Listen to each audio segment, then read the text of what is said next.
umaga mga kabrid, magandang umaga sa inyong lahat. Ito, panibagong araw na naman, paglalathala mga kabrid sa pamamagitan ng Premier Videos mga kabrid. So itong gagawin natin mga kabrid ay kasama pa rin sa maintenance ng ating mga alaga. Dahil nawala tayo ng isang linggo mga kabrid, naiwanan natin ang mga kalat at paipot ng ating mga alaga. So ngayon naglinis na ako. Naglinis na tayo. Yan, tingnan niyo yung nilaglag ko na po yung mga dumi ng ating mga alagang manok mga kabrid. Tapos nagpanambak. So tara, samahan niyo ako sa gagawin natin. Bago ang lahat mga kabrid, mag-intro muna tayo.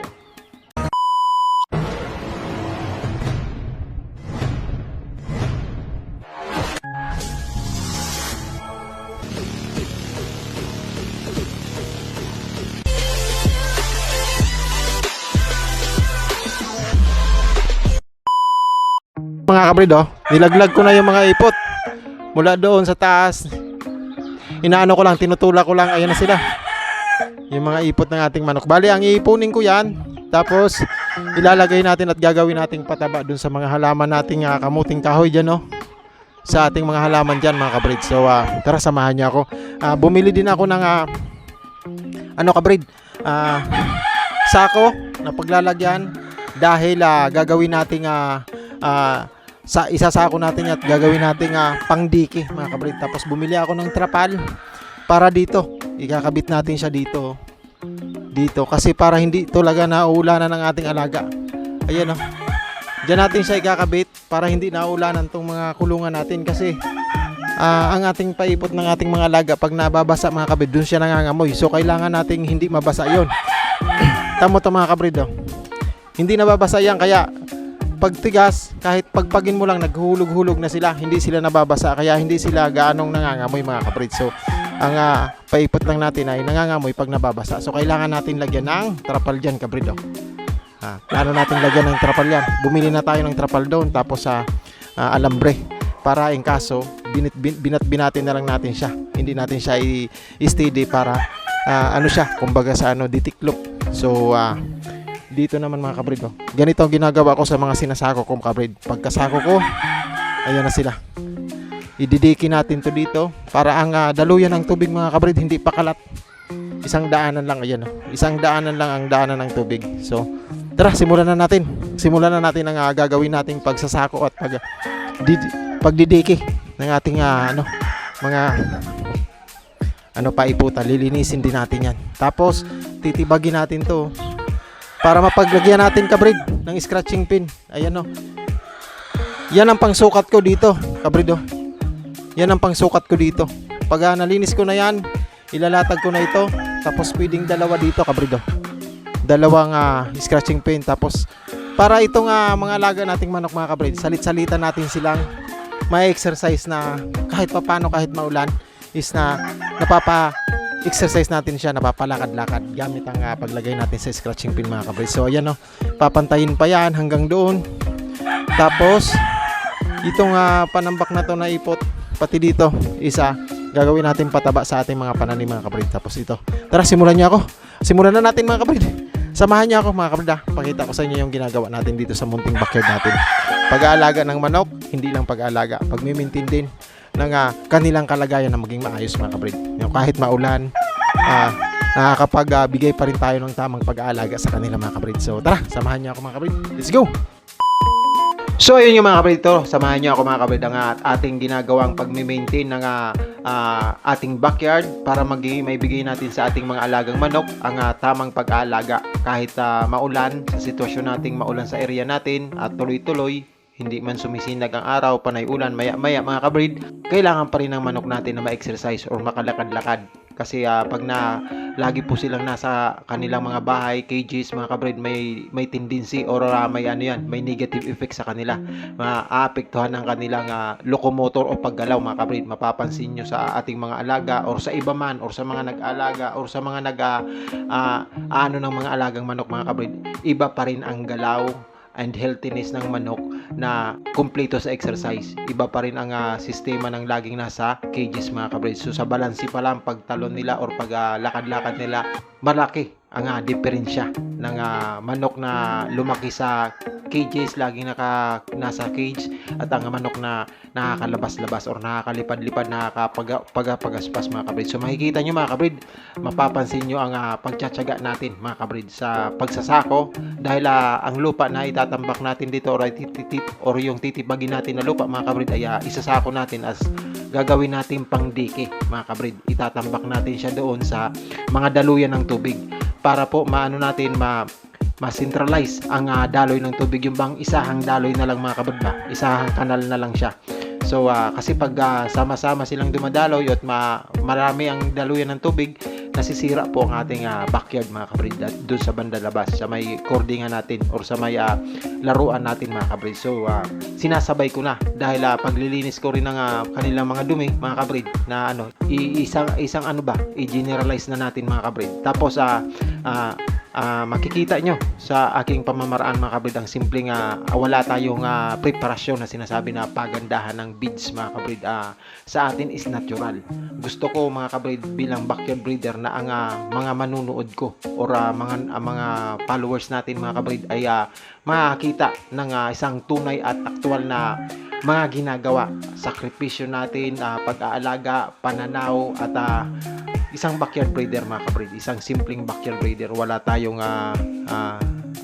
kagaya ng iba na may maaayos na sistema or may budget talagang napupukusan nila. Tayo is yung kaya lang natin, hindi nga natin ginagawa yung kaya natin yung ginagawa natin mga kabrid, mapansin mo mula una, ang ginagawa natin is yung parang hindi kaya, yung parang pinupush natin ang limit natin, tapos ginagawa natin ang best natin para ma-reach ang limit na yun mga kabrid.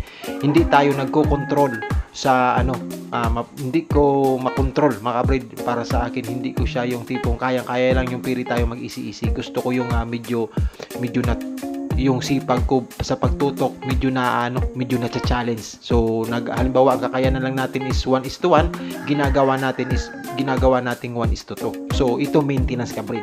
Ang backyard po or pag-aalaga ng manok mga kabrid ay po siya, never ending na sinasabi.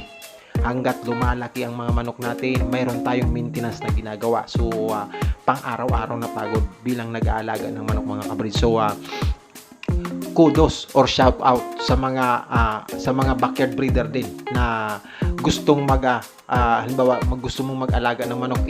Isa ito mga kabrid sa hirap na dadanasin nyo pang araw-araw mga kabrid. Kung anong nakikita mong kailangan ng manok mo, pang araw-araw siya. Marami to, paiba-iba. Mayroon sa mga cording, sa mga pagkain nila, sa mga hipo nila, sa multivitamins, sa pagkain ng manok. Marami.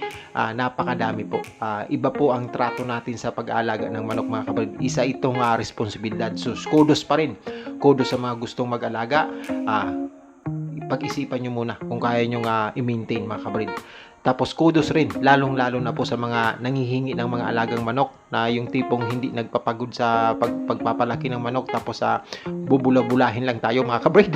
Tapos hihingian tayo. Kudos sa inyo mga kabrid. Ganito po kahirap. Sana po iniisip nyo ang pagpapalaki ng mga manok at pag-aalaga. Tapos anuhin nyo lang ng 1.5 mga kabrid. Ay sus Mario Safe mga kabrid. Tapos yung pare naman, mga pare naman baka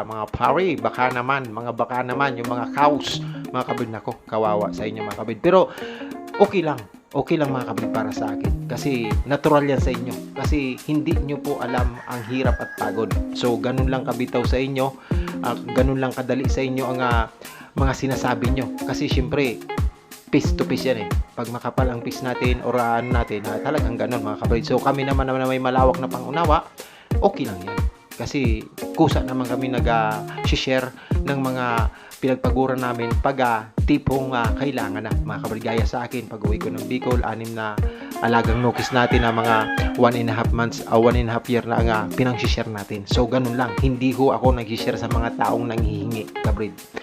Nag-share tayo sa mga taong nakikita nating supportive para sa atin, yung mga tipong may ambag sa YT natin, may ambag sa mga pang-araw-araw nating ginagawang pagpapagod sa paggawa ng YT ng mga videos mga kabrid. Yun ang mga karapat dapat, hindi ho yung mabulaklak na pananalita. Nako po, hindi na ho ako bata mga kabrid, hindi na ho tayo bata para kuminang-kinang ang tinga natin, lumagang tinga natin sa mga ganyang mga sinasabi nyo mga kabrid. So ito mga kabrid, tuloy lang sa pagpapagod mga kabrid, tuloy lang sa oo, nakakapagod to mga kabrid, pero wala akong pakialam dahil para ito sa pag-aalaga ko.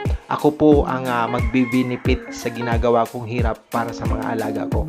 Makita ko lang na malusog, walang sakit at healthy ang aking mga alaga, hinihipo ko, ay grabe ng achievement sa akin. Every day is achievement to me. Kaya ginagawa kong deserving ako. Pinipilit ko maging deserving sa mga achievement na yung mga kabrid. Malulusog na manok, maayos na manok, let's go mga kabrid. So thank you. Maraming salamat sa iyo mga kabrid. Ito medyo may konting drama mga kabrid ang ating paglalathala. Munting pagpapaunawa sa mga viewers natin. Munting pagpapaunawa sa mga kaibigan natin na minsan may benefit sila. Kakaibigan lang tayo nila dahil may kailangan sila sa atin. Ganun, prangkahan lang kabrid. Totoo po yan. Marami po tayong kaibigan. Pero bibihira lang po ang totoong kaibigan mga kabrid. Mapapansin mo yan sa galaw nila. Kahit anong pagkukunwari mo mga kabrid na maging maayos na kaibigan mga kabrid, kung talagang ehem ka, hindi ka tatagal. Makikita at makikita ang kulay mo mga kabrid.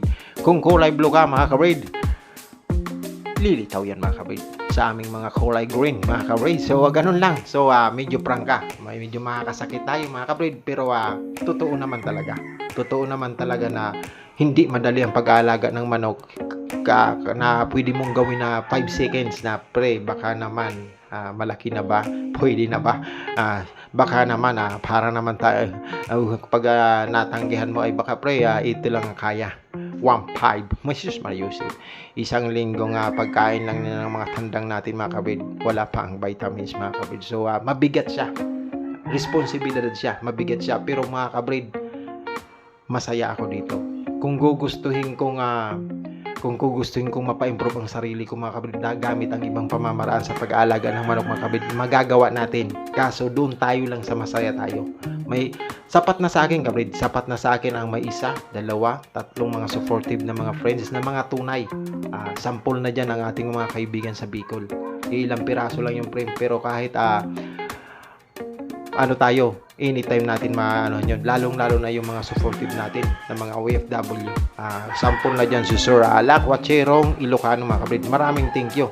Mula day 1, sa'yo ako kumukuha ng inspirasyon, lakas na kahit nakakaramdam tayo ng panghihina, andyan pa rin kayo.